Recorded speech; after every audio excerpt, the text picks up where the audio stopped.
தமிழர் தளம் ஆசிரியர் ரகுநாதன் அவர்கள் நமது நிலையத்திற்கு வந்திருக்கிறார். ஐயா வணக்கம். வணக்கம் ஐயா. ஐயா, இப்போ நீண்ட காலமாக நீங்கள் ஒரு பத்திரிகையாளராக களத்தில் இருக்கிறீர்கள்.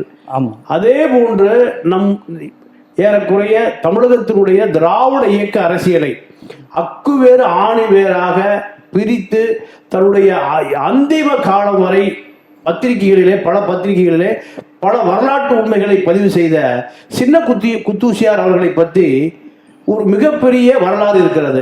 ஆமாம். உங்களுடைய பத்திரிகை அனுபவத்திலே அவரை பற்றி குறுகிய காலத்தில் எதை அறிந்து கொண்டீர்கள்? நீண்ட காலமாக அவர் இந்த பத்திரிகை உலகத்திற்கு எதை விட்டு சென்றிருக்கிறார்? ஐயா, சின்ன குத்தூசியை பற்றி சொல்லணும்னு சொன்னால் நிறைய இருக்கு சொல்றதுக்கு. அவர் 1934 வருடம் திருவாரூரில் பிறந்தவர். சென்னைக்கு வந்து விடுதலை பத்திரிகையில குருசாமி அவருடைய சீடர் போல குருசாமியுடைய சீடராக பதிவு செய்கிறார். அதாவது தஞ்சாவூர் மாவட்டத்தில் பிறந்த பிராமணராக இருந்தாலும் விடுதலை பத்திரிகையில் வேலை செய்கிறார். ஆமா, ஒரு பிராமணர் வந்து தீகாவனுடைய அபிமானியா மாறுறதுன்றது ஒரு பெரிய தொண்டராக மாறுவது என்பது உண்மையே ஒரு வரலாற்றில் ஒரு பெரிய பதிவு. கண்டிப்பாக.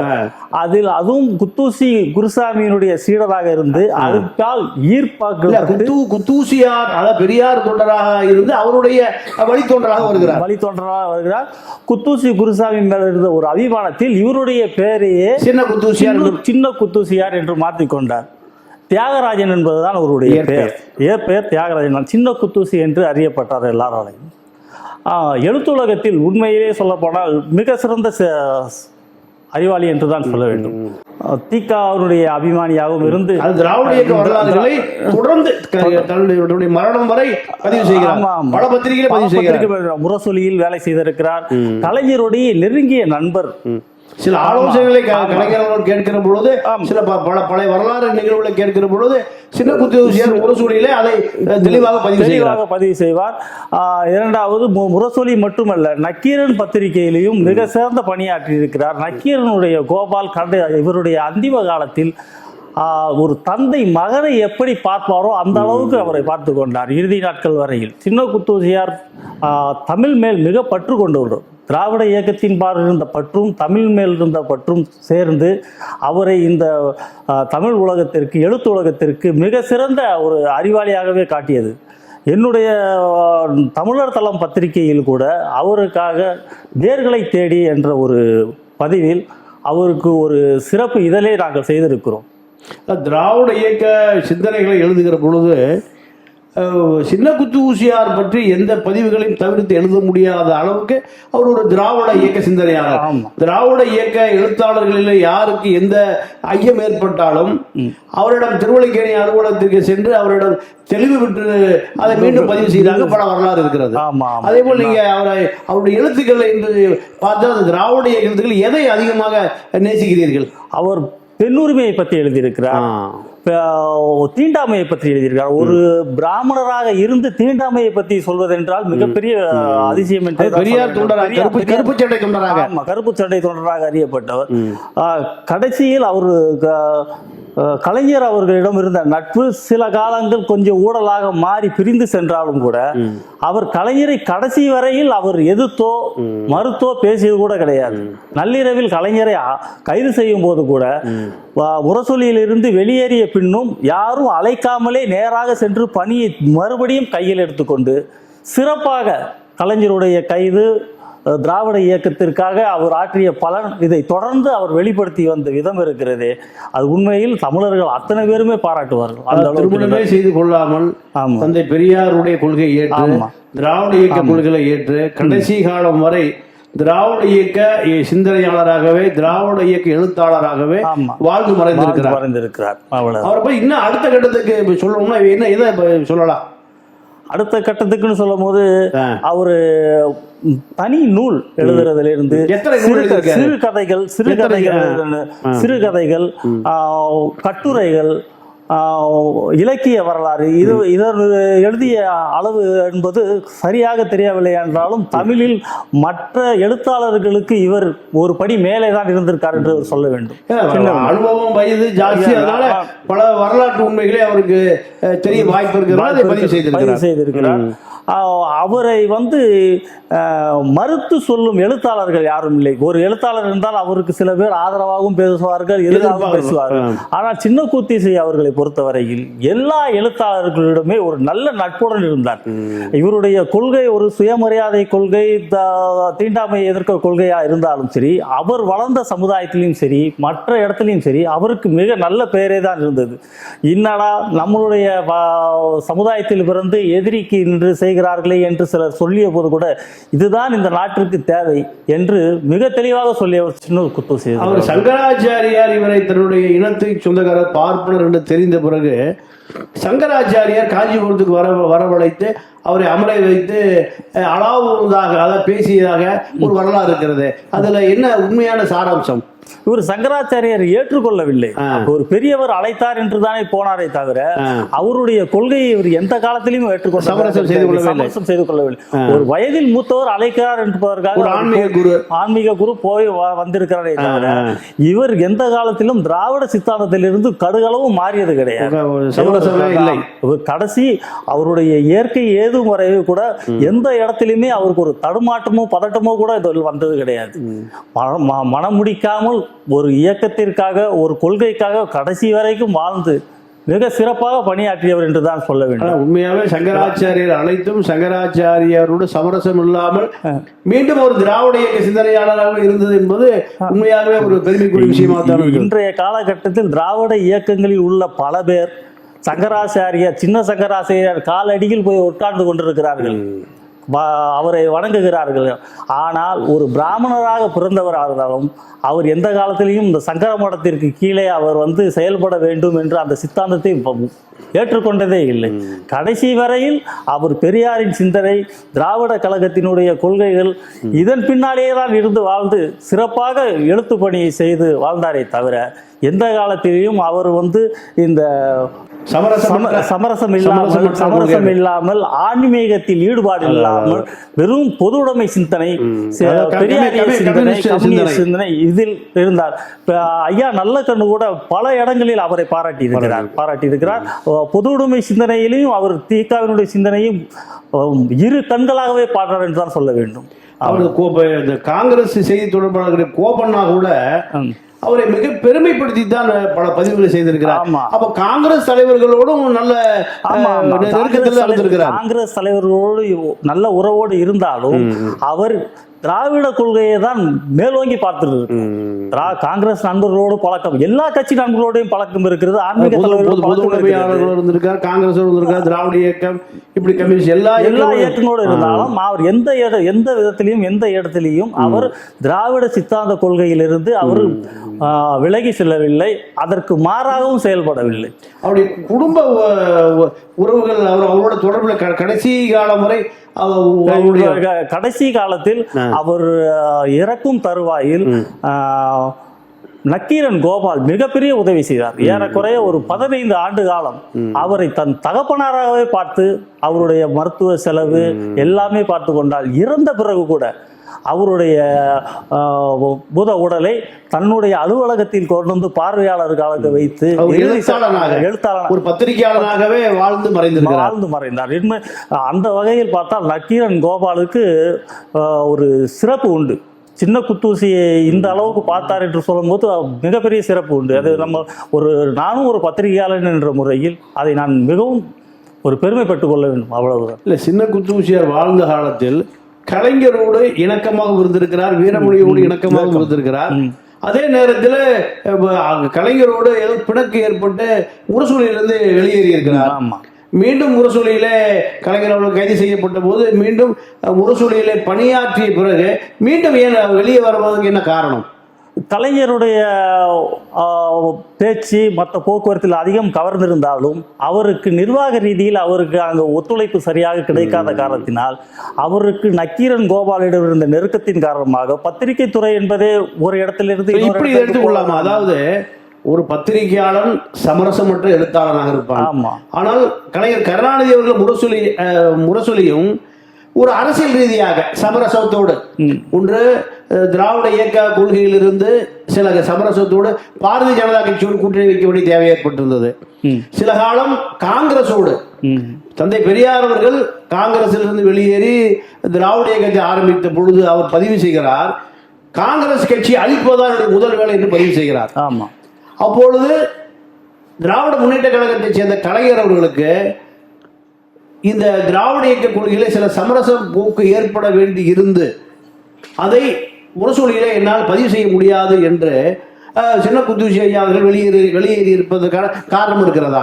இல்லை, அப்படி அவர் கலைஞரினுடைய குரலை மறுத்து பேசி அவர் வெளியே வருவதற்கான காரணம் இருப்பதாக எனக்கு தெரியவில்லை. ஆனால் கலைஞருடைய சில கருத்துகளில் மாறுபட்ட கருத்து இருந்திருக்கிறது. அவர் பத்திரிகையில் இவருடைய துறையில் கலைஞர் குறுக்கிட்டதாக வரலாறு கிடையாது. அவர் நடந்து கொண்ட விதமும் சில மனக்கசப்புகள் வந்தவுடன் வெளியேறிய அவர் கலைஞருக்கு ஒரு பிரச்சனை என்றவுடன் அழைக்காமலேயே போனவர். அவர் முரசொலியில் அழைக்காமலேயே போய் பணியாற்றி கலைஞருடைய கைது எவ்வளவு பெரிய தவறு என்பதை தன்னுடைய எழுத்தின் மூலம் நாட்டு மக்களுக்கு தெரிவித்தவர்.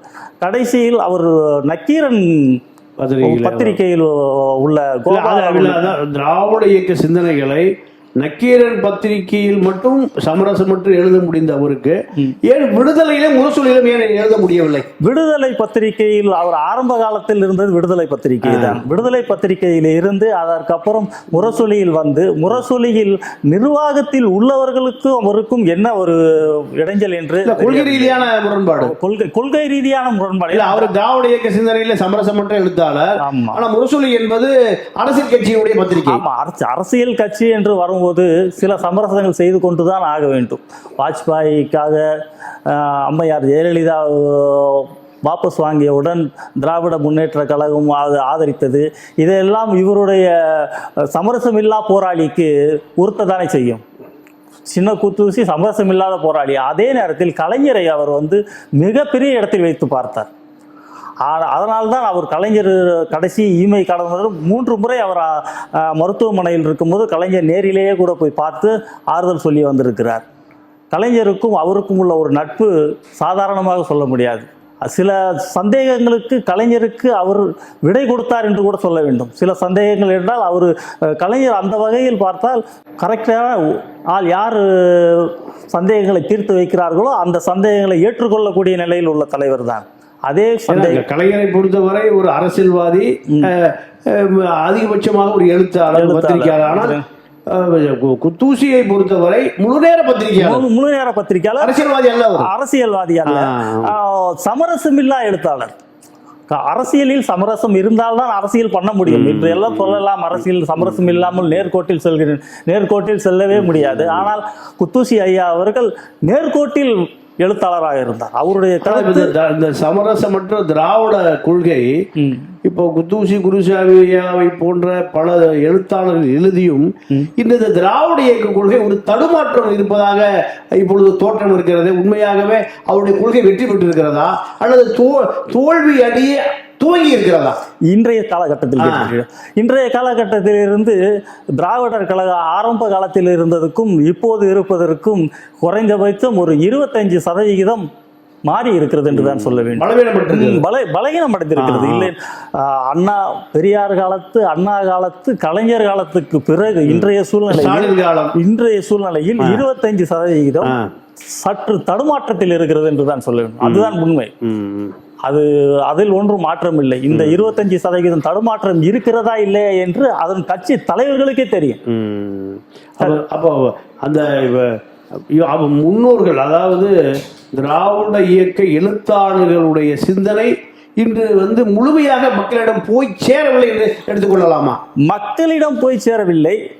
மக்களிடம் எடுத்து சொல்லக்கூடிய பக்குவம் உள்ள ஆட்கள் இன்று குறைவு. இல்லை, இப்போ திராவிட இயக்க தலைவர்கள் அதிமுக திமுக ரெண்டுமே திராவிட இயக்க கொள்கையோடு ஆட்சியில் இருக்கிறார்கள். ஆட்சி அதிகாரம் இருக்கிறது, தொலைக்காட்சி இருக்கிறது, பத்திரிகை இருக்கிறது, இவ்வளவு பெரிய வசதிகளை வைத்துக்கொண்டு ஏன் இந்த கொள்கை பலவீனமாக போவதற்கு அவர்கள் இதை கவனம் எடுத்துக் கொள்ளவில்லை? உண்மை என்னவென்று சொல்ல வேண்டும் என்றால் மக்களிடமும் சிறிது மாற்றம் இருக்கிறது. திராவிட கொள்கை வெகுவாக இருந்த நேரத்தில் இந்த இறை மறுப்பு கொள்கையெல்லாம் பெரும்பகுதி ஏற்றுக்கொள்ளப்பட்டிருந்தது. அது ஒரு கௌரவமாக கூட இருந்தது ஆரம்ப காலகட்டத்தில். இப்பொழுது இறை மறுப்பு கொள்கை ஒரு அளவுக்கு குறைந்திருக்கிறது. இல்லை, இப்போ அத்திவரதருக்கு ஏறக்குறைய ஒரு 50 லட்சம் பேர் போய் பார்த்திருக்கிறார்கள். இது திராவிட இயக்கத்துடைய தூண். அறிஞர் அண்ணா பிறந்த ஊர் அது. அந்த அறிஞர் அண்ணா பிறந்த ஊரில் ஏறக்குறைய அத்திவரதருக்கு 50 லட்சம் பேர் சென்று பார்த்திருக்கிறார்கள். பல பேர் மரணம் அடைந்திருக்கிறார்கள். அத்திவரதரை பார்க்க போய் அத்திவரதரால் காப்பாற்றப்படாமல் இறந்து போயிருக்கிறார்கள். இது திராவிட இயக்கத்தினுடைய பலவீனம் இல்லையா? கண்டிப்பாக அதை எடுத்து சொல்ல வேண்டும். அண்ணா என்பவர் பெரியாருடைய பாசறையிலே வளர்ந்து பெரியாருடைய பாசறையிலிருந்து அரசியல் அதிகாரத்துக்கு வர வேண்டும் என்று காஞ்சி தலைவன் அதிகாரத்துக்கு வந்த பிறகுதான் திராவிட முன்னேற்ற கழகம், அண்ணா திராவிட முன்னேற்ற கழகம், தேசிய முற்போக்கு திராவிட கழகம், மறுமலர்ச்சி இப்படி பல திராவிட கழகங்களுக்கு தந்தையே காஞ்சிபுரம் தான், காஞ்சி தலைவன் தான். அதே காஞ்சிபுரத்தில் அத்திவரதர் தோன்றி இருக்கிறார் என்றால் இது உண்மையாக திராவிட இயக்க தோல்விதானே? அத்திவரதர் தோன்றி 40 வருடத்துக்கு ஒரு வாட்டி எடுத்து வைக்கிறார்கள். அதை போய் மக்கள் பார்க்குறாங்கல்ல. இதில் இந்த சென்று பார்க்கும் மக்கள்களில் தினம் ஒரு 2 லட்சம் பேர், ஏறக்குறைய 2 லட்சம் பேர் பார்க்கிறாங்க. இந்த 2 லட்சம் பேரும் திராவிட சிந்தனையில் உள்ளது 80% பேர் இருக்கிறார்கள். அந்த கோயிலுக்கு போகிறார்கள், அந்த இறைவனை வழிபடுகிறார்கள், வருகிறார்கள் என்பதற்காக குத்தூசியாருடைய கொள்கை தோல்வியுற்றிருக்கிறது என்றுதான் இதை எடுத்துக்கொள்ள வேண்டியிருக்கிறது. தோல்வி ஒரு சிறிய இடைவேளைக்கு பிறகு மீண்டும் தொடரும். இல்ல, இப்போ குத்தூசியார் என்பவர் ஒரு திராவிட இயக்க சிந்தனையாளர். ஆமா, அவர் விடுதலையிலே பணியாற்றி இருக்கிறார். அண்ணாவால் கண்ட திராவிட முன்னேற்ற கழகத்தினுடைய முரசொலியிலே பணியாற்றி இருக்கிறார். விடுதலையிலே பணியாற்றி இவ்வளவு ஒரு ஆழ்ந்த எழுத்தாளர், நிறைய இதே போன்ற எழுத்தாளர்கள் தொடர்ந்து எழுதி கொண்டிருக்கிறார்கள். இருந்த போதிலும் இந்த பகுத்தறிவு கொள்கை பெரிய அளவில் வெற்றி பெறவில்லையே என்று எடுத்துக்கொள்ளலாமா? பகுத்தறிவு கொள்கை வெற்றி பெறவில்லையே என்று சொல்லக்கூடாது. இன்றைக்கும் பகுத்தறிவு கொள்கையில் மாற்றம் கிடையாது. பகுத்தறிவு சிந்தனையில் உள்ளது ஒன்றே குலம் ஒருவனே தேவன் என்ற ரீதியில் முந்தி இருந்ததை விட இப்போது அதிகமாக இறை கொள்கையை ஏற்று செல்கிறார்களே தவிர திராவிடர் கொள்கையை கைவிடவில்லை. சிறிது சமரசம் செய்திருக்கிறார்கள். இதே போக்கு நீடிக்குமே ஆனால் வரும் காலங்களில் அதை தான் பாரதிய ஜனதா எதிர்பார்த்து கொண்டிருக்கிறது. வரும் காலங்களில் மனைவி துர்கா அம்மையார் அங்கு சென்றிருக்கிறார். ஆமா, கருப்பு துண்டு போட்டு தன்னுடைய 95 வயது வரை திராவிட இயக்கத்துக்காக உழைத்த கலைஞருடைய மனைவியார் ராஜாஜி அம்மாள் அங்கு சென்றிருக்கிறார். இது எப்படி திராவிட இயக்கம் எப்படி 2 கூறாக பிரித்துக் கொள்ளலாமா? 2 கொள்கையா? இது சமரசமா? கலைஞர் உயிரோடு இருக்கும் போதே தயாளு அம்மாளும் ராஜாத்தி அம்மாளும் இறை வழிபாட்டை கடைபிடித்தவர்கள் தான் அவர்கள். ஸ்டாலினுடைய மனைவி அம்மையார் துர்கா தேவி அவர்களும் கோயில் சென்று வந்தவர்கள் தான். அதை விட நீங்க நேரு அவர்கள் சென்றிருக்கிறார்.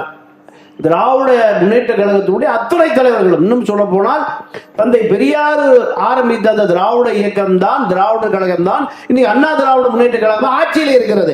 எடப்பாடியார் அவர்கள் குடும்பத்தோடு செல்லுகிறார், ஓபிஎஸ் அவர்கள் செல்லுகிறார் என்று சொன்னால் உண்மையாவே ஐயா குத்தூசியாருடைய எழுத்துக்கள் தோல்வி அடைந்து விட்டது என்று பார்க்கலாமா? இல்லை, குத்தூசியாருடைய எழுத்துக்களுக்கும் அனைத்து இந்திய அண்ணா திராவிட முன்னேற்ற கழகம் திராவிட சிந்தனையாளர், திராவிட எழுத்தாளர் தானே. திராவிட கழகம் என்று பெயரை வைத்திருப்பவர் அல்லாத ஒரு இயக்கம் தானே அது. திராவிடர் கழகம். திராவிடர் கழகத்திலிருந்து பார்ப்பனராக இருந்து தியாகராஜனாக இருந்து குத்தூசி என்று மாற்றி வச்சிருக்கிறார் என்று சொன்னால் உண்மையாகவே இந்த இனத்தை அவர் குத்த வேண்டும், உணர்வு வர வேண்டும் என்பதற்காகத்தான் அவர் தன்னுடைய பெயரை குத்தீசி என்று மாற்றி வைத்திருக்கிறார். ஆனால் அத்திவரதர் கோயிலுக்கு செல்கிற அனைத்தவருமே திராவிட இயக்கத்தை சார்ந்தவர்களாக இருக்கிறார்கள். திராவிட இயக்கத்திலிருந்து செல்கிறார்களே தவிர திராவிட இயக்கத்திற்கு சார்ந்தவர்கள் எல்லாரும் செல்வதில்லை. இதில் என்னவென்றால் திராவிட கழகத்திலிருந்து திராவிட முன்னேற்ற கழகம் அனைத்து இந்திய அண்ணா திராவிட முன்னேற்றம் மாறி வரும் பொழுது இவர்கள் இறை மறுப்பு கொள்கையிலிருந்து அன்றைக்கே சமரசம் செய்து ஒன்றே குலம் ஒருவனே தேவன் என்று மாறிவிட்டார்.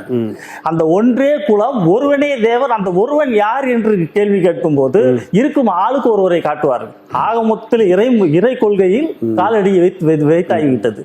இதில் வைக்க முடியாத சில பேர் வெளியில சொல்லாமல் அதை இன்னும் நாங்கள் திராவிட கொள்கையில் தான் இருக்கிறோம் என்று சொல்லிக் கொண்டு இருக்கிறார்கள் தவிர இதை ஆராய்ச்சி செய்ய வேண்டும் என்றால் ஒவ்வொரு வீட்டிலேயும் ஆராய்ச்சி செய்ய வேண்டும்.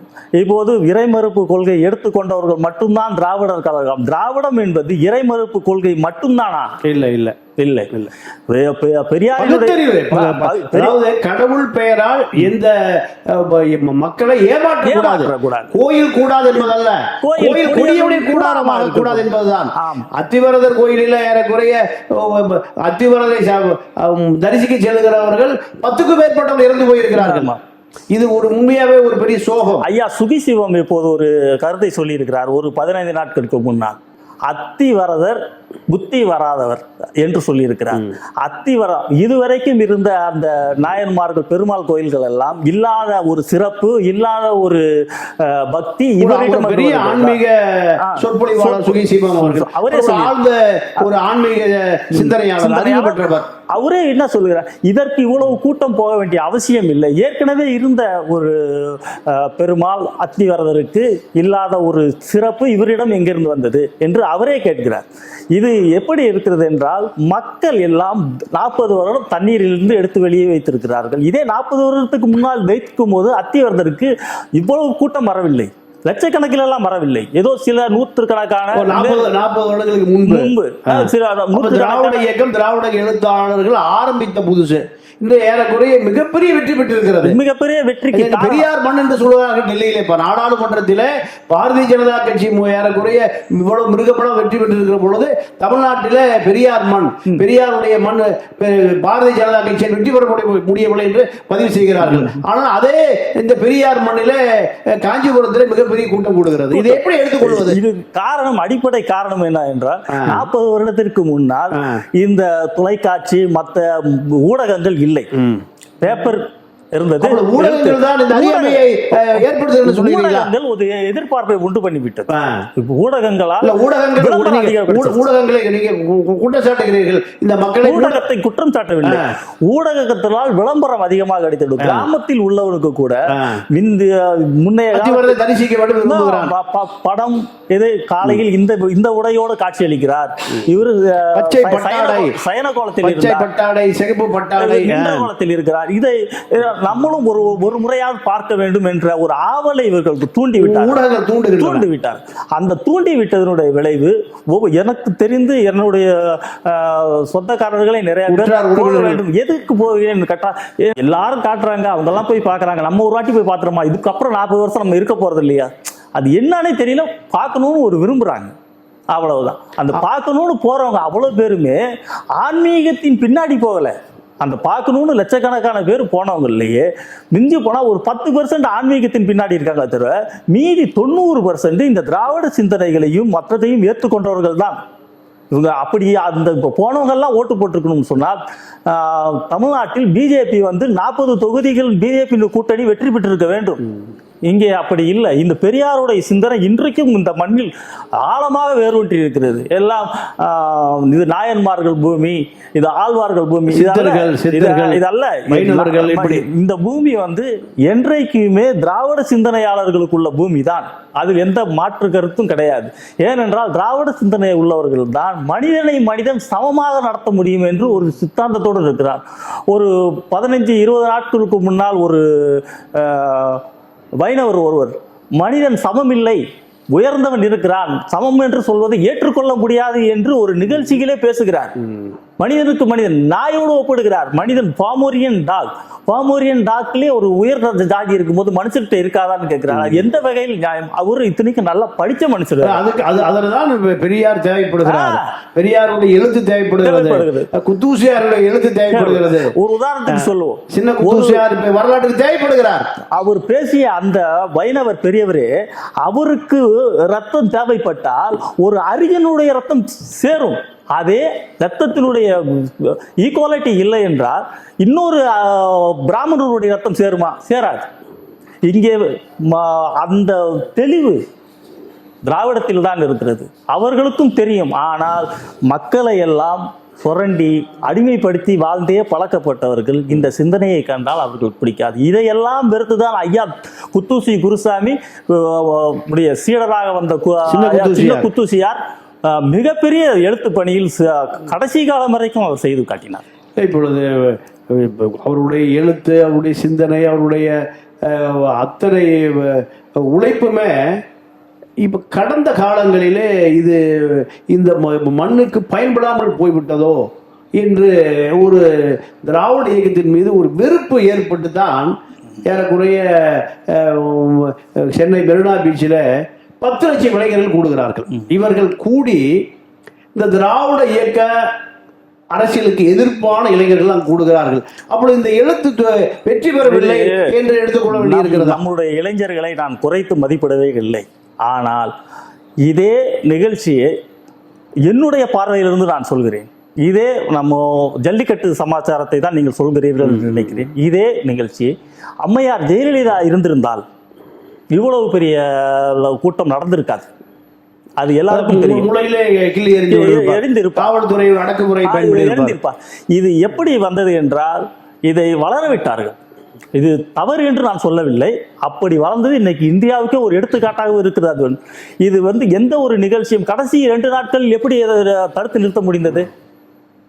காவலர்கள் நினைத்தால் அரசு என்பது ஒரு பயங்கரவாத அமைப்பு தான். அரச பயங்கரவாதம் உலக நாடுகளிலே தன்னுடைய மக்களையே இலங்கையிலே குண்டு போட்டு மக்களை கொண்டார்கள்.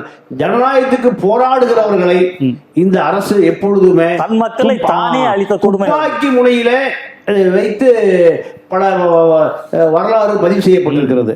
அதனால் ஜல்லிக்கட்டு என்பது திராவிட இயக்கத்தினுடைய தோல்வி. இன்னும் சொல்ல போனால் ஸ்டெர்லைட் போராட்டம், ஹைட்ரோ கார்பன், முல்லை பெரியாறு, காவிரி பிரச்சனையில திராவிட இயக்கங்கள் தான் முதல் போராட்டத்தை துவக்கும். ஆனால் இன்று வரலாற்றில் பார்க்கிற பொழுது அந்த மக்கள் தன்னெழுச்சியாக போராடுகிறார்கள். அப்ப திராவிட இயக்கங்கள் ஒரு தோற்று போய் வலுவிழந்து இளைஞர்களை அவர்களால் ஈர்க்க முடியாமல் பலவீனப்பட்டு இருக்கக்கூடிய ஒரு சூழ்நிலை இப்பொழுது இருக்கிறது. உண்மையாகவே பல திராவிட இயக்க சிந்தனை எழுத்தாளர்கள் பல பேர் இருந்திருக்கிறார்கள், பல பேச்சாளர்கள் இருந்திருக்கிறார்கள். சொல்ல போனால் தீப்பொறி ஆறுமுகம், வெற்றி கொண்டாடலாம் திராவிட இயக்க பேச்சாளர்கள் தான். மாலை நேர கல்லூரி என்று அவருடைய கூட்டத்தை சொல்லலாம். அத்தனை விஷயங்களும் அங்கு அலசப்படும். தெருவோரத்திலே ஒரு 3 டியூப்லைட்டை கட்டி வைத்துக் கொண்டு பலாயிரக்கணக்கான பேர் கூடி நிற்பார்கள். ஆனால் இந்த கொள்கைகள் எல்லாம் இன்று இல்லை. பொதுக்கூட்டங்கள், தெருவோர பொதுக்கூட்டங்கள் இல்லை. தொலைக்காட்சி ஊடகங்கள் வந்த பிறகு இந்த கொள்கை இளைஞரிடம் சென்று சேரவில்லை, சேர மறுக்கிறது. குத்தூசியார், சின்ன குத்தூசியார் போன்றவருடைய எழுத்துக்கள் எல்லாம் பல பேருடைய எழுத்துக்கள், புத்தகங்கள் எல்லாம் எங்கேயோ ஒரு பக்கம் அடுக்கி வைக்கப்பட்டிருக்கிறது. ஆக இது ஒரு தோல்வியான ஒரு சூழ்நிலையை நகர்ந்து கொண்டிருக்கிறது என்று இப்பொழுது தோல்வி என்று சொல்ல முடியாது, தொய்வு என்று வேண்டாம் சொல்லலாம். தோல்வியை சரி செய்வது கஷ்டம், தொய்வை சரி செய்து விடலாம். தொய்வை சரி செய்து விடலாம் என்பது வரும் காலங்களில் எங்கே தொய்வு ஏற்படுகிறதோ அங்கே அதற்கு புத்துணர்ச்சி ஊட்டினால் கண்டிப்பாக இந்த இளைஞர்கள் மத்தியில், இளைஞர்களுக்கு முதலில் வழிகாட்டி, சரியான வழிகாட்டி இல்லை தமிழ்நாட்டில். உண்மையிலேயே கலைஞர் போல, அம்மையார் ஜெயலலிதா போல திறமையான ஒரு நிர்வாகிகள் எதிர்பார்க்கிறார்கள். அது ஒரு இடத்தில் பூர்த்தி ஆனாலும் மற்றொரு இடத்தில் இன்னும் பூர்த்தி ஆகாமல் தான் இருக்கிறது. அப்போ திராவிட இயக்கத்தினுடைய கடைசி எச்ச வழிகாட்டி என்று சொன்னால் கலைஞரும் ஜெயலலிதாவோடு இந்த திராவிட இயக்கம் ஒரு முற்று பெற்று விட்டது என்று இப்பொழுது ஒரு எண்ணம் இருக்கிறது. அது எப்படி? இல்ல, முற்று பெற்று விட்டது என்று மாற்றங்கள் வரும். மாற்றங்கள் இல்லாத ஒரு உலகமே இல்லை. எப்பொழுதுமே ஒரு தலைவரோடு இன்னொரு தலைவரை ஒப்பிட முடியாது. அவர்தான். கலைஞர் என்றால் கலைஞர் தான், ஸ்டாலின் என்றால் ஸ்டாலின் தான். அதே போல் எம்ஜிஆர், இன்னொரு எம்ஜிஆர் வரப்போறதில்லை. அம்மையார் ஜெயலலிதாவுடைய திறமை தனித்திறமை.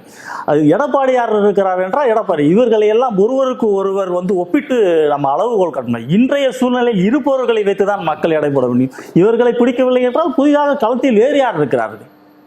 களத்தில் வேறு யார் இருக்கிறார்கள்? திராவிட இயக்க தலைவர்கள் பல மேடைகளிலே பல வரலாறுகளை பதிவு செய்த தந்தை பெரியார், அண்ணா, என் நடராஜன், இப்படி பல தலைவர்களை அடுக்கி கொண்டே போகலாம்.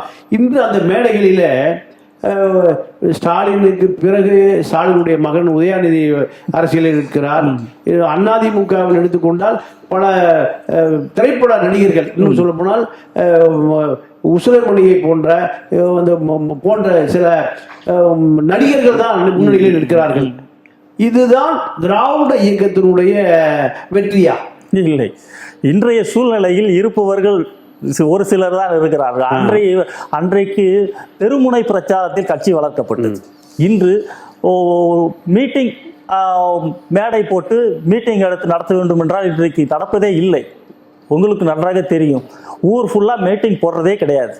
எல்லாமே தொலைக்காட்சி வழியாக பார்த்து கொள்ளலாம். ஒரு காலத்தில் ஒரு 40-35 வருடத்திற்கு முன்னால் 20 கிலோமீட்டர் 15 கிலோமீட்டர் மீட்டிங் நடக்குது என்றால் சைக்கிள் எடுத்துக்கொண்டு நண்பர்கள் போய் பார்த்து வந்த காலம் இருக்கிறது. அதாவது செகண்ட் ஷோக்கு போற மாதிரி இரண்டாம் ஷோவுக்கு போவதை போல பின்னால் சைக்கிளிலே ஒரு அமர்ந்து பொதுக்கூட்டத்தை பார்த்துவிட்டு திரும்பி வீட்டுக்கு வர காலம் உண்டு. அங்கே நடக்கின்ற உரையாடல்களை சொற்பொழிவை ரெக்கார்டிங் செய்து கொண்டு மறுபடி வீட்டில் போட்டு கழித்த காலங்களெல்லாம் உண்டு. இன்று அது தேவையில்லை. எந்த நேரத்தில் வேண்டுமானாலும் நடக்கிற மீட்டிங்கை நம்ம தொலைக்காட்சி வாயிலாக ஊடகங்கள் வாயிலாக நேரடியாக காண முடிகிறது. மாற்றங்கள் வந்திருக்கிறது. அதனால் தலைவர்களுடைய வலிமை தெரியவில்லை. இந்த தலைவர்களுடைய வலிமை தெரிய வேண்டும் என்றால் இந்த ஊடகங்களோடு ஒற்று போகிற மற்றொரு மாற்றம் வரும், நிச்சயமாக வரும். இப்பொழுதே தினமும் ஊடகங்களில் கலந்துரையாடல்கள் நிறைய வருகிறது. அந்த நேரங்களில் மற்ற சேனல்களில் உள்ள சில நாடகங்கள் இதர பெண்மணிகளை தவிர இளைஞர்கள் ஆண்கள் தவிர்க்கிறார்கள். அந்த குறிப்பிட்ட நேரங்களில் உரையாடல்கள் மாலைகளில் வருகிறது. மாலை 7 மணியிலிருந்து ஆரம்பித்து நைட்டு 10 மணி வரைக்கும் பல்வேறு விவாதங்கள் சில விவாதங்களை இளைஞர்கள் எடுத்துக் கொள்கிறார்கள், சிலரை புறக்கணிக்கிறார்கள். அது ஆனால் அதை உற்று நோக்குகிறார்கள், உள்வாங்குகிறார்கள் என்பதில் மாற்று கருத்து இல்லை. ஒரு காலத்தில் மேடை தேடி போனவர்கள் இன்று வீட்டுக்குள்ளேயே தொலைக்காட்சியை மேடையாக நினைத்து பார்க்கிறார்கள். அதுதான் உண்மை. பல்வேறு சிரமங்களுக்கு மத்தியிலே நமது நிலையத்திற்கு வந்து பல தகவல்களை கூறி மீண்டும் இது போன்ற சந்தர்ப்பத்திலே மீண்டும் சந்திப்போம். நன்றி, வணக்கம். ஐயா, வணக்கம்.